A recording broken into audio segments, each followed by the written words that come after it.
Et je vous partage, comme promis, l'écran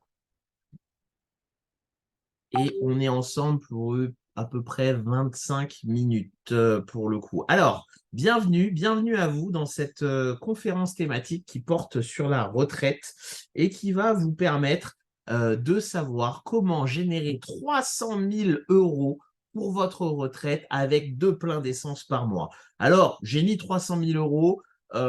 J'aurais pu aussi parler de 1 500 à 2 000 euros de revenus complémentaires par mois. Mais à partir du moment où vous avez 300 000 euros de capital, si vous le faites travailler et que vous utilisez les intérêts générés, vous pouvez générer facilement entre 1 500 et 2 000. Il y a même des gens qui vous diront qu'ils peuvent générer plus. Mais moi, le but aujourd'hui, c'est de vous donner des certitudes et de vous montrer des solutions qui fonctionnent. Alors, si vous voulez, pourquoi je parle de retraite? C'est un débat épique, la retraite, parce que c'est un débat sociétal, un débat politique, un débat avec une solidarité intergénérationnelle. Parce qu'effectivement, aujourd'hui, le principe de la retraite par répartition, c'est que les gens qui travaillent actuellement cotisent pour ceux qui ne travaillent pas. La difficulté, bah, effectivement, c'est qu'on arrive dans finalement quelque chose qui est un débat de société, parce qu'il faut savoir s'il vaut mieux aider les plus jeunes ou les travailleurs qui sont peut-être en difficulté pour boucler leur fin de mois, ou les personnes âgées qui ont contribué elles avant pour ceux qui étaient là avant eux. Et en fait, le sujet, c'est vraiment de trouver cet équilibre. Alors, souvent, on me demande quel est votre avis politique? Est-ce que c'est Macron qui a raison? Est-ce que c'est Mélenchon? Est-ce que c'est Marine Le Pen? Et en fait, j'aurais tendance à vous dire, je pourrais vous répondre. Pour ceux qui me connaissent personnellement, ils savent que j'ai pas de sujet à exprimer mon avis. Mais en fait, j'ai envie de vous dire pour réellement que, en fait, peu importe ce que pensent les hommes politiques, peu importe ce que pense l'État, on est dans une situation où, en fait, on ne peut pas s'appuyer sur le politique parce que la difficulté, c'est qu'il faut réussir à prévoir ce qui va se passer dans 30 ans. Ça revient à dire qu'on est en train d'essayer de se projeter dans une situation où effectivement on ne sait pas, voilà, aujourd'hui, tout simplement, dans quelle situation on sera réellement dans 10 ans, dans 20 ans, dans 30 ans, dans 40 ans pour ceux qui démarrent. Et en fait, la problématique, c'est que aujourd'hui, voilà, on sait que le seuil de pauvreté, pour vivre correctement, pour une personne seule, il faut gagner plus de 1 200 euros en moyenne en France. Ça, on le sait, mais où est-ce qu'on sera dans 20 ans ou 30 ans? Qu'est-ce que sera réellement le coût de la vie? Qu'est-ce que sera réellement mon état de santé, mon état de forme? On parle souvent de pénibilité, par exemple, mais si ça se trouve, dans 20 ou 30 ans, les robots, l'intelligence artificielle fera beaucoup de choses à ma place. Comment, dans 20, 30, 40, 50 ans, je vais monétiser ma valeur compétence? Est-ce que, voilà, si demain, on bascule dans des métiers plus intellectuels, est-ce que demain, j'ai pas la possibilité de continuer à travailler jusqu'à 60, 70 ans? Tout ça, ce sont des choses, en fait, aujourd'hui, où on peut pas vraiment le savoir. Et en fait, moi, en fait, ce que j'avais envie de vous partager, c'est que aujourd'hui, la retraite par répartition, peu importe comment elle est structurée, peu importe comment elle est pilotée, qu'on soit face à un État qui est extrêmement généreux ou qu'on soit face à un État qui propose des rémunérations très insuffisantes, en fait, c'est difficile de savoir de quoi on aura besoin parce que la retraite par répartition est influencée par de multiples facteurs exogènes. Le premier facteur, c'est la croissance. Si on est dans un pays qui connaît une croissance exponentielle, ça veut dire un peu comme ce qu'on a vécu pendant les 30 glorieuses avec beaucoup de richesses, etc., etc. Bon, bah en fait, finalement, on sait qu'on travaille sur des sommes de plus en plus grosses, donc finalement, il n'y a pas de difficulté. Pareil, quid de la politique mondiale et de la géopolitique? Si on est dans un environnement où la mondialisation continue à s'accélérer, où les distances se réduisent, on va arriver finalement dans une situation où voilà, il y a des économies d'échelle qui vont continuer à se créer et l'économie va continuer à se développer de façon très importante, ce qui fait que, pareil, dans cette logique-là, une retraite par répartition où la génération d'après est plus riche que la génération d'avant, finalement, fonctionne très bien. Mais se pose aussi, on va le voir tout à l'heure, la question de la politique monétaire, de la politique budgétaire. Sur la politique monétaire, c'est vraiment la valeur de la monnaie. Parce qu'aujourd'hui, si on décide d'avoir un euro fort, ça n'a pas du tout les mêmes conséquences que si je décide d'avoir un euro faible. Parce que si j'ai un euro fort, quand je vais dans le monde entier, que je voyage, j'ai beaucoup de pouvoir d'achat. Alors que quand j'ai un euro faible, quand j'achète à l'étranger, j'ai pas beaucoup de pouvoir d'achat. Et comme on sait que notre balance commerciale est négative et qu'on importe énormément de choses de l'étranger, l'euro fort est embêtant finalement sur certains aspects, notamment finalement quand enfin dans la politique monétaire. Mais par contre, effectivement, l'euro fort quand j'achète à l'étranger, c'est très bien. La politique budgétaire, on pourrait décider structurellement, comme on l'a vu pendant le Covid, de dire ok, quoi qu'il en coûte et pour avoir une organisation qui convienne, de se dire, bon, bah, c'est pas grave, on va accepter de dépenser de l'argent. La taille de la population active, aujourd'hui, il y a une inquiétude parce que le taux de natalité en France est faible. On a moins, voilà, on a 1,7 enfants par femme, ce qui veut dire que finalement, la population stagne, voire se réduit, et que le nombre d'actifs qui aujourd'hui travaillent est moins élevé que par le passé. Mais rien ne dit que cette tendance va se poursuivre. Et puis, je termine le niveau de santé et l'évolution technologique où, effectivement, en fonction de la santé, des problématiques de dépendance et en fonction, effectivement, des évolutions technologiques, on peut peut-être se retrouver avec des gens qui vivent facilement jusqu'à 110 ans. Et là, tout d'un coup, la retraite par répartition, alors qu'avant, il fallait cotiser pendant une vingtaine d'années, ça veut dire qu'il faudra peut-être payer la retraite de gens qui sont plus productifs, non pas pendant 20 ans, mais pendant 50 ans, alors qu'eux-mêmes n'ont travaillé que pendant 40.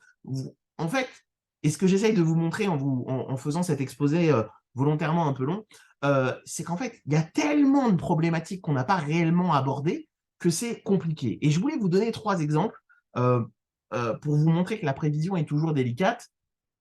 Premier exemple que je voulais vous donner, c'est vraiment à la fin de la Seconde Guerre mondiale, dans les 30 Glorieuses, on s'est mis à construire et à construire en mettant de l'amiante partout parce qu'on ne savait pas que le matériel, il était cancérigène. Et aujourd'hui, la photo que vous voyez, la première photo sur la gauche, c'est des gens qui, pour désamianter un immeuble, s'habillent en cosmonaute, alors que les gens avant, quand on parlait d'amiante, ils le touchaient à la main parce qu'ils ne savaient pas toutes les conséquences que ça pouvait avoir. Le deuxième exemple que je veux vous donner, toujours pour vous parler de la difficulté de prévoir, c'est que François Fillon, dans les années 2000, disait « La France est en faillite. Si on continue comme ça, on n'arrivera jamais à boucler le trou des dépenses publiques. » Et aujourd'hui, finalement, le trou est encore plus important qu'à son époque. Et somme toute, le système a l'air de fonctionner, le contrat social fonctionne et on avance. Dernier point pour finir sur une note positive, la couche d'ozone, quand j'étais petit, bon, ça nous rajeunit pas cette affaire, mais quand j'étais petit, tout le monde disait qu'avec la couche d'ozone, etc., on avait presque atteint un point de non-retour,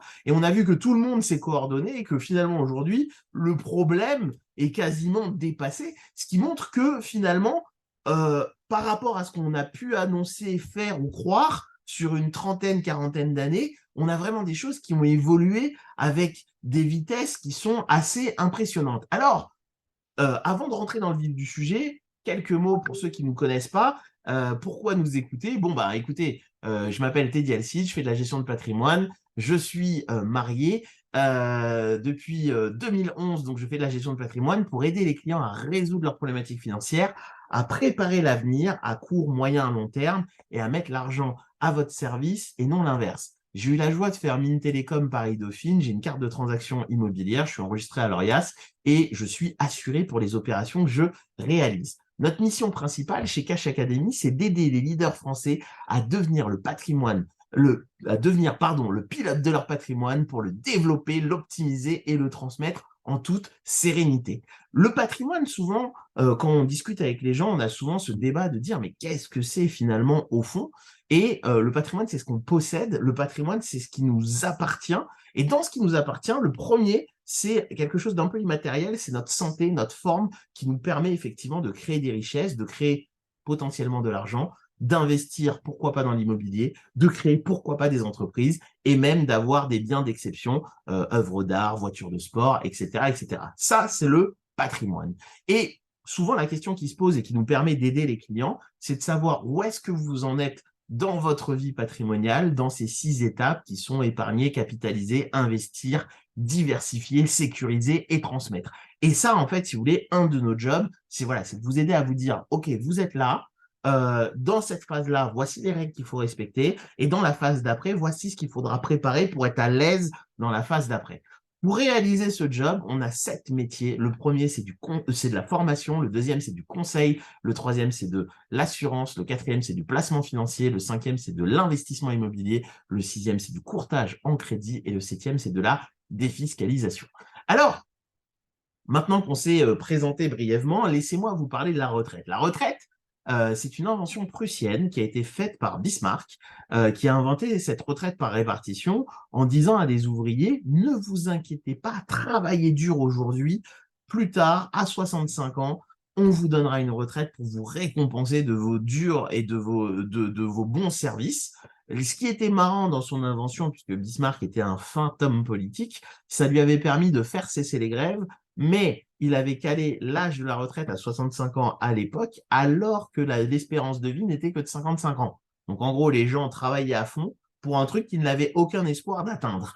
Euh, Ce qu'il faut avoir en tête, c'est que nous aussi, on a mis ça en place après la Seconde Guerre mondiale, et que, bon, pareil, on était parti sur un âge qui était très proche de la fin d'espérance de vie, ce qui fait que les gens ne profitaient pas réellement de leur retraite. Et d'ailleurs que dans un des problèmes qu'on rencontre au travers de la retraite, dont on va pouvoir reparler après, c'est que grâce à l'espérance de vie qui s'allonge, on a des gens qui, avant, au début, n'utilisaient leur retraite que pendant 4-5 ans, qui aujourd'hui vont l'utiliser pendant 20, 25, peut-être même 30 ans.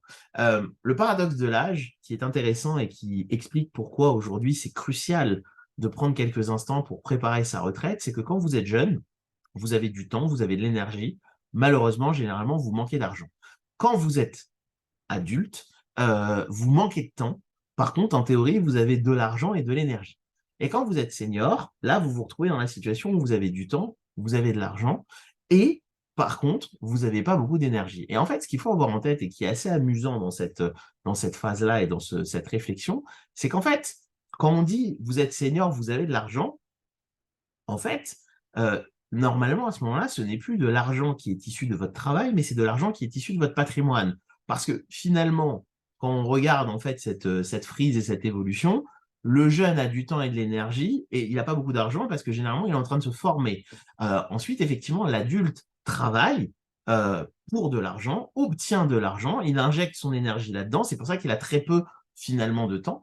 Par contre, effectivement, quand le senior arrive à la retraite, généralement, effectivement, il a de l'argent qui tombe soit de ses rentes, soit de son patrimoine, retraite, rente, hein.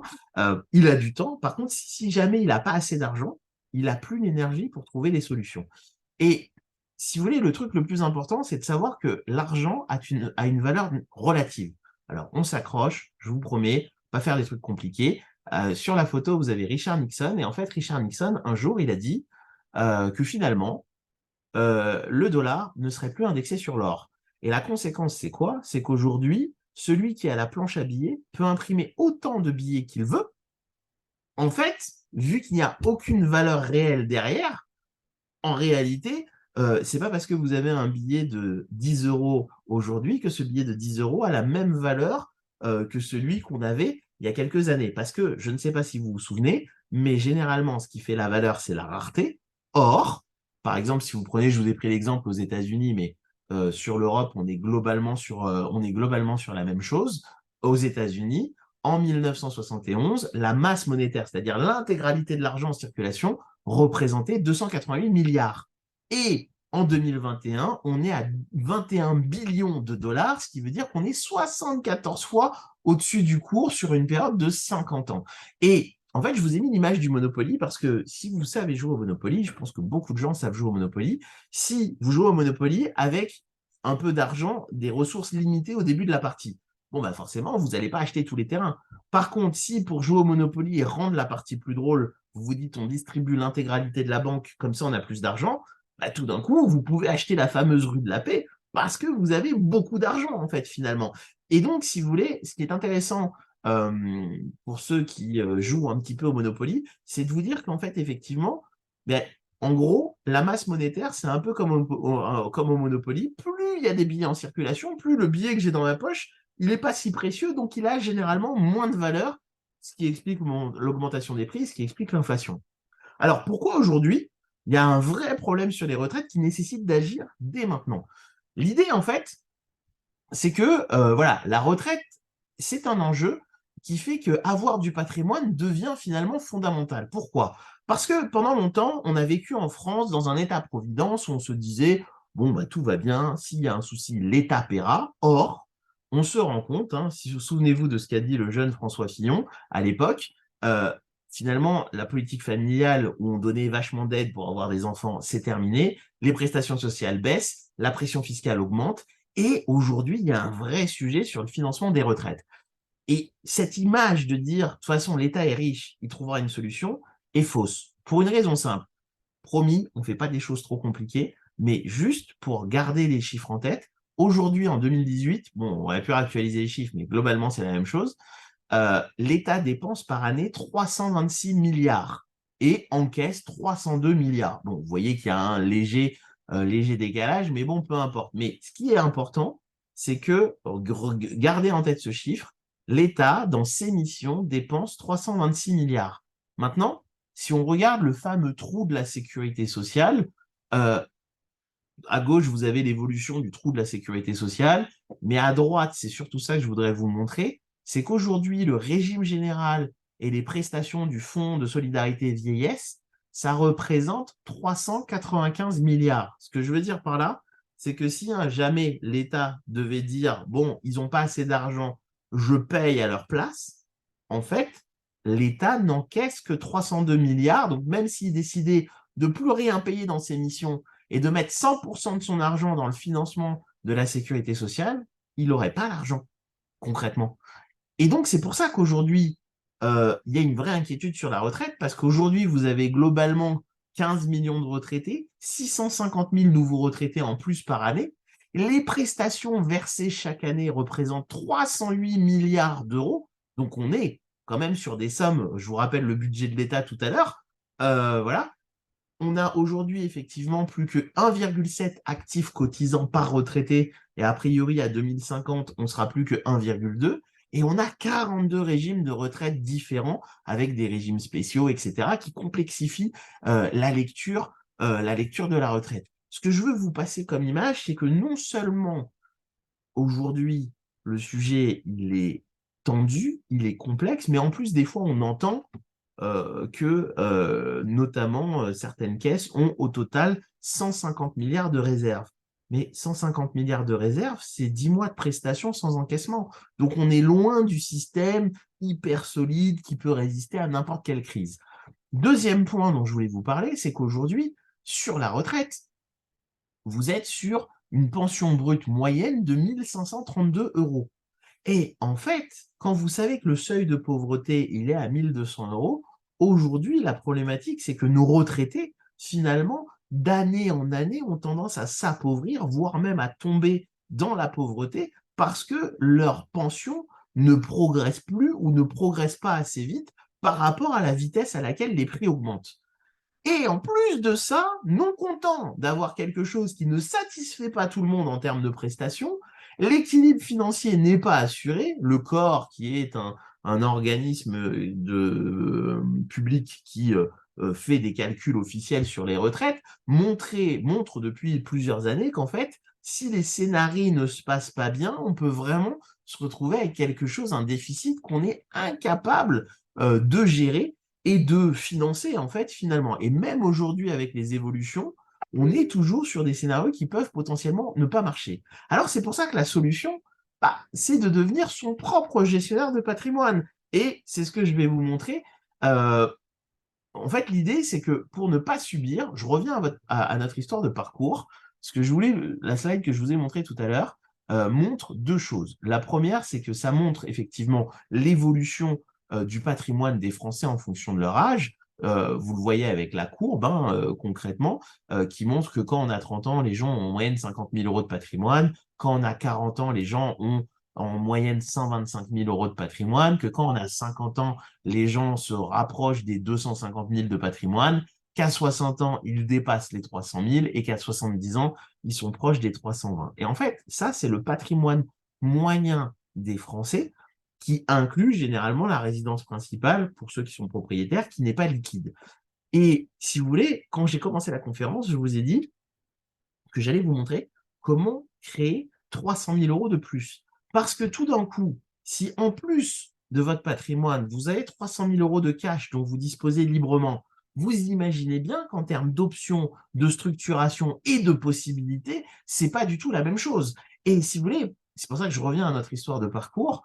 Aujourd'hui, en fait, dans les phases patrimoniales, vous voyez que pendant très longtemps, la notion d'épargne, de capitalisation et d'investissement reste, parce qu'en fait, c'est ce qui permet de créer finalement une épargne, entre guillemets, éternelle. Qu'est-ce que j'entends par épargne éternelle? Souvent, on est dans une logique qui consiste à dire j'économise ou je mets de l'argent de côté de façon à pouvoir en disposer plus tard. Et là, en fait, l'idée n'est pas du tout la même. L'idée est de créer un véhicule, créer une cagnotte que vous n'allez pas toucher, mais qui a vocation à produire des intérêts sur lesquels vous allez vivre, ce qui fait qu'en fait, vous pouvez vous retrouver dans quelque chose qui fonctionne presque de façon éternelle, puisque l'idée et la stratégie, c'est de ne jamais consommer le capital. En fait, on bénéficie de ce qu'on appelle l'effet cumulé, qui consiste à dire que Darren Hardy a écrit un livre extraordinaire là-dessus, qui explique que c'est à force de faire des petits efforts qu'à un moment, j'ai un bénéfice important. Alors, sur l'effet cumulé, je pourrais vous donner plein d'exemples. Bien sûr, on est sur un domaine financier, mais on a là exactement la même chose, par exemple, dans le sport ou dans les expériences qu'on va monter pour devenir finalement pro. C'est-à-dire que finalement, si vous voulez, par exemple, vous faites demain un sport, vous allez voir qu'au début, finalement, vous avez l'impression d'être dans le dur et à un moment, les choses se simplifient, mais vous n'avez pas forcément d'explication tangible de pourquoi, à quel moment c'est devenu particulièrement facile. J'aime beaucoup cet exemple sur les abdos et les tablettes de chocolat. Pour ceux qui me connaissent, vous savez que le sujet est assez amusant par rapport à ce que vous connaissez de moi. Mais le gars qui va à la gym tous les jours, on ne sait pas à quel moment les tablettes de chocolat elles sont vraiment apparues. Mais c'est l'effet cumulé de ces efforts qui fait qu'à un moment, le corps s'est transformé et a fait apparaître les fameuses tablettes de chocolat qui font tant rêver hommes et femmes. Et donc, si vous voulez, l'idée aujourd'hui, c'est de vous dire qu'avec deux pleins d'essence, vous pouvez vous retrouver dans une situation où quand vous arrivez à la retraite, vous avez les fameux 300 000 euros. Je vous donne un exemple. Si vous mettez pendant 30 ans 150 euros par mois à un rendement moyen de 10% avec des frais, des versements qui augmentent de 1,5% par an, des frais de versement de 3% et des frais d'encours de 1%, vous allez en fait verser toute votre vie 67 000 euros, vous allez avoir 207 000 euros d'intérêt et générer au bout du parcours 272 000 euros.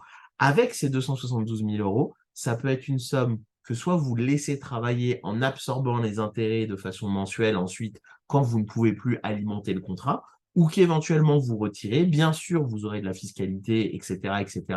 Mais j'avais fait une conférence il y a quelques semaines de ça qui est accessible, je crois, sur notre chaîne YouTube, où je montrais un exemple où justement quelqu'un qui injecte 280 000 euros dans un immeuble génère avec ça 28 000 euros de loyer net de fiscalité par an pendant une quinzaine d'années. Donc ça vous donne quelques idées.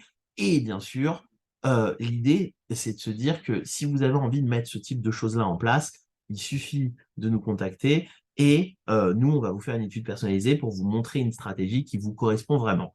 Alors souvent, quand je présente ça, les gens me disent, oui, mais Teddy, est-ce que c'est fiable? Parce que bon, on a vu des choses, machin, etc. Ce qui est hyper intéressant avec les marchés financiers, euh, c'est que c'est un outil qui existe depuis une centaine d'années, et enfin qui existe depuis bien plus longtemps, mais sur les données factuelles, on les a de façon très précise sur les 100 dernières années. Et ce qui est hyper intéressant dans un univers capitaliste, bien sûr, il faut être dans un univers capitaliste. Ce qui est hyper intéressant, c'est que par défaut, le capitalisme amène de la croissance et la croissance se fait par la circulation des capitaux.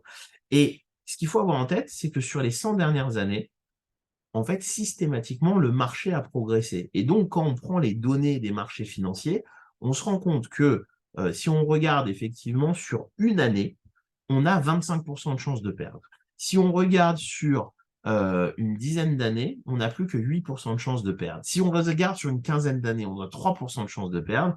Et si on regarde sur une vingtaine d'années, on n'a pas de stats qui montrent qu'on a une perte au-delà de 20 ans. Alors bien sûr, ce qu'il faut avoir en tête, et c'est ça qui est le plus important, c'est que le sujet, pour se rapprocher de la morale et de la sagesse populaire, c'est vraiment de prendre le réflexe, l'habitude de mettre 10%, 15% de son salaire mensuel de côté, de façon à créer ce capital de façon presque automatique. Et je voulais terminer là-dessus. Si vous voulez, aujourd'hui, les Français en moyenne économisent 15% de leur patrimoine, de leur salaire, pardon, excusez-moi, économisent 15% de leur salaire mensuel.